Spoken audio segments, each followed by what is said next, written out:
শীতের এই নানান রকম সবজি দিয়ে আজকে বানাবো ভেজ পোলাও। শীতকালে আমাদের সবার বাড়িতেই এরকম ভেজ পোলাও তৈরি হয়ে থাকে। খেতে ভীষণই সুস্বাদু হয়, তৈরি করতেও খুব বেশি সময় লাগে না। যে কোনো পদ দিয়েও খেতে খুবই ভালো লাগে, সেটা আমিষ হোক বা নিরামিষ। নমস্কার বন্ধুরা, আমি মহুয়া। আমার চ্যানেলে আপনাদের সবাইকে স্বাগত জানাচ্ছি। আশা করি আপনারা সবাই খুব ভালো আছেন। তাহলে চলুন শুরু করা যাক আজকে ভেজ পোলাওয়ের রেসিপি। পোলাও বানাবার জন্য আমি এখানে সবজিগুলোকে কেটে নিয়েছি। এখানে ফুলকপি নিয়েছি, আমি ফুলকপিগুলোকে মাঝারি আকারে কেটে নিয়েছি। একটা ক্যাপসিকাম, সেটাকেও একটু লম্বা লম্বা করে কেটে নিয়েছি। গাজর নিয়েছি, আর নিয়েছি বিনস। আপনারা পছন্দ মতো এখানে সবজি অ্যাড করতে পারেন, বাড়িয়ে বা কমিয়ে নিতে পারেন। পোলাওয়ের জন্য আমি এখানে বাসমতি চাল ইউজ করছি। চালের পরিমাণটাও আপনাদের এখানে বলে দিচ্ছি। আমি এখানে 1.5 কাপ পরিমাণে চাল নিয়ে নিচ্ছি। চালটার পরিমাণটা অবশ্যই মেপে নিতে হবে, কারণ পোলাও রান্না করার জন্য জলের মাপটাও সঠিক হওয়া দরকার। চালটা নেওয়ার পরে এবার আমি চালটাকে ভালো করে 2-3 বার ধুয়ে নেব। ধুয়ে নেওয়ার পরে চালটাকে আমি আধ ঘন্টা ভিজিয়ে রেখে দেবো। এতে পোলাওটা তাড়াতাড়ি হয়ে যাবে, বেশি সময় লাগবে না। সমস্ত জোগাড় করে নেওয়ার পর এবার গ্যাস অন করে একটা কড়া বসিয়ে দিয়ে দিলাম 1 চামচ সাদা তেল। প্রথমে আমি এর মধ্যে কিছু কাজু ভেজে নিচ্ছি। পোলাওতে সাধারণত আমরা কাজু, কিশমিশ ইত্যাদি দিয়ে থাকি। আপনারা চাইলে এগুলো দিতেও পারেন বা এগুলো ছাড়াও বানাতে পারেন। প্রথমে কাজুটাকে ভেজে নিচ্ছি। কাজুটা একটু ভেজে নেওয়ার পর এবার এর মধ্যে দিয়ে দিচ্ছি আমি কিশমিশ। কারণ কিশমিশ ভাজতে খুব বেশি সময় লাগে না, এই জন্য কাজুটাকে আগেই ভেজে নিতে হবে। কাজু আর কিশমিশটা ঠিকমতো ভেজে নেওয়া হয়ে গেছে, এবার আমি এগুলোকে উঠিয়ে নেব। রেসিপিটা দেখার সময় অবশ্যই একটা লাইক দিয়ে দেখবেন, আর ভালো লাগলে বন্ধু বান্ধবদের মধ্যে শেয়ার করতে ভুলবেন না। আপনাদের একটা লাইক আমাদের অনেক বেশি অনুপ্রাণিত করে আরও নতুন নতুন রেসিপি নিয়ে আসার জন্য। আর যদি চ্যানেলের নতুন বন্ধু হন তাহলে চ্যানেলটা সাবস্ক্রাইব করে নেওয়ারও অনুরোধ রইল। কাজু কিশমিশগুলো তুলে নেওয়ার পর এবার আমি সবজিগুলোকে ভেজে নিচ্ছি। গাজর, বিনস আর ফুলকপি আমি এবার ওর মধ্যেই দিয়ে দিলাম। সবজিগুলোকে এবার ভেজে নিতে হবে। ভাজার সময় আমি অল্প করে একটু নুনও দিয়ে দিচ্ছি। নুনটা দিয়ে দিলে সবজির মধ্যে সুন্দর একটা নোনতা ভাব আসবে, খেতে ভালো লাগবে। সবজিগুলো ভাজার সময় ফ্লেমটাকে একদম হাইতেই রেখেছি।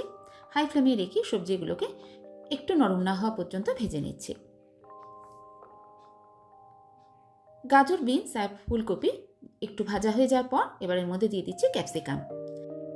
ক্যাপসিকাম ভাজতে খুব বেশি সময় লাগে না, এই জন্য ক্যাপসিকামটাকে একদম শেষের দিকে আমি ইউজ করলাম। সবজিগুলো ঠিকমতো ভাজা হয়ে গেছে, এবার সবজিগুলোকে আমি নামিয়ে নিচ্ছি।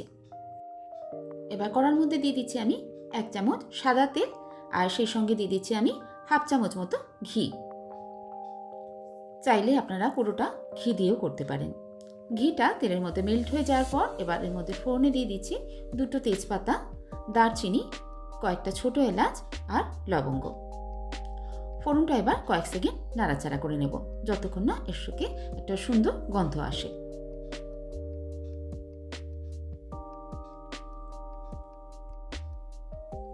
এবার এর মধ্যে দিয়ে দিচ্ছি চালগুলো। চালটা দেওয়ার আগে অবশ্যই ভালো করে জলটা ঝরিয়ে নিতে হবে। চালটা দেওয়ার পরে চালটাকে এবার আমি তেলের মধ্যে ভালো করে ভাজবো। পোলাও বানাবার সময় চালটাকে ভালো করে একটু ভেজে নেওয়া অবশ্যই প্রয়োজন।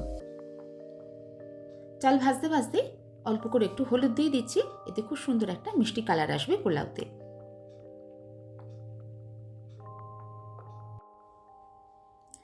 হাফ চামচ মতো গ্রেট করা আদা দিয়ে দিলাম।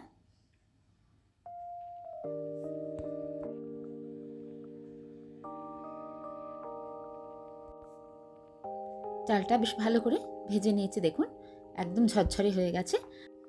এবার এর মধ্যে জল দিয়ে দেব, আর জলটা গরম ইউজ করব। আমি এখানে চাল নিয়েছিলাম 1.5 কাপ, সেই মতো জল দিতে হবে 3 কাপ। কিন্তু যেহেতু চালটাকে ভিজিয়ে রেখেছিলাম, এই জন্য পুরো 3 কাপ জল আমি ইউজ করব না, 2 কাপ পুরো দিয়ে পরেরটা 1 কাপ পুরো না দিয়ে একটু কম জল ইউজ করলাম। ফ্লেমটা এবার হাই করে দিয়ে ভালো করে একটু মিশিয়ে নেব। এবার এর মধ্যে নুনটা দিয়ে দিচ্ছি। 2টো কাঁচা লঙ্কা দিয়ে দিলাম। ভালো করে একবার নেড়ে চেড়ে দিয়ে একটা ঢাকা লাগিয়ে দিলাম। হাই ফ্লেমে রেখে এটাকে 5 মিনিট রান্না করে নেব। ঢাকাতে যে ছিদ্রটা আছে সেটা বন্ধ করে দিলাম একটা লবঙ্গ দিয়ে, যাতে ভাপটা বেরিয়ে না যায়। 5 মিনিট হাই ফ্লেমে রেখে রান্না করে নেওয়ার পর এবার আমি ঢাকাটা খুলে দেখাচ্ছি। দেখুন যে জলটা দিয়েছিলাম পুরোটাই টেনে নিয়েছে। এবার এর মধ্যে দিয়ে দেব সবজিগুলো। সবজিগুলো ঠিক এই সময় অ্যাড করে দিতে হবে, যাতে যেটুকু সিদ্ধ হওয়া বাকি আছে সেটা সুন্দরভাবে সিদ্ধ হয়ে যায় পোলাওয়ের সঙ্গে। আর ড্রাই ফ্রুটসগুলো সেগুলোও দিয়ে দিলাম। সব কিছু একসঙ্গে মিশিয়ে দিচ্ছি। জলটা ওপর থেকে টেনে গেলেও নিচে কিন্তু জল জল ভাব বেশ ভালোই আছে। চালটা কিন্তু প্রায় এখন সিদ্ধ হয়ে এসেছে, এই জন্য নাড়ার সময় হালকাভাবে নাড়তে হবে যাতে চালটা ভেঙে না যায়। এই সময় বাকি উপকরণগুলো আমি দিয়ে দেবো। চিনি দিয়ে দিলাম, যেহেতু পোলাও একটু মিষ্টি মিষ্টি ভালো লাগে। আমি এখানে ছোট 2 চামচ চিনি দিয়েছি, আপনারা অবশ্যই নিজের স্বাদ মতো চিনিটা দেবেন। আর দিয়ে দিলাম গরম মশলার গুঁড়ো। চিনি আর গরম মশলাটাও এবার ভালো করে মিলিয়ে দিতে হবে।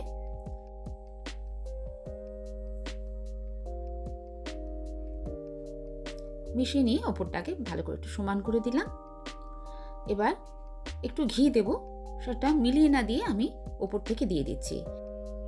ঘিটা ওপর থেকে দিলাম কারণ যখন আমরা ঢাকা দিয়ে আবার রান্না করব, ঘিটা আস্তে আস্তে মেল্ট হয়ে পুরো রান্নার মধ্যে ছড়িয়ে পড়বে।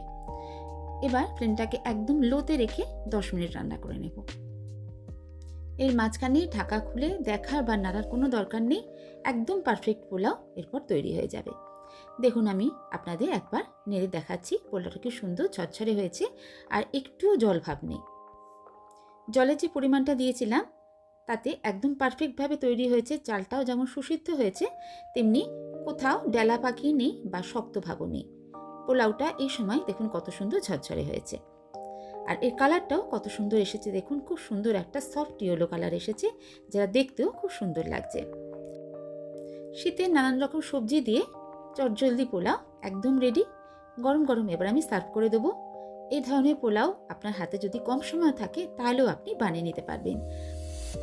কোনো রকম ঝঞ্ঝাট ছাড়া দারুণ সুন্দর একটা টেস্টি পোলাও একদম রেডি খাবার জন্য।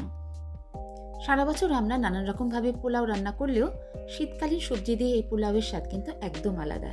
তাই শীতে এইভাবে অবশ্যই একবার বানিয়ে খাবেন। আজকের এই সিম্পল অথচ টেস্টি পোলাওয়ের রেসিপিটা আপনাদের কেমন লাগলো অবশ্যই জানাবেন।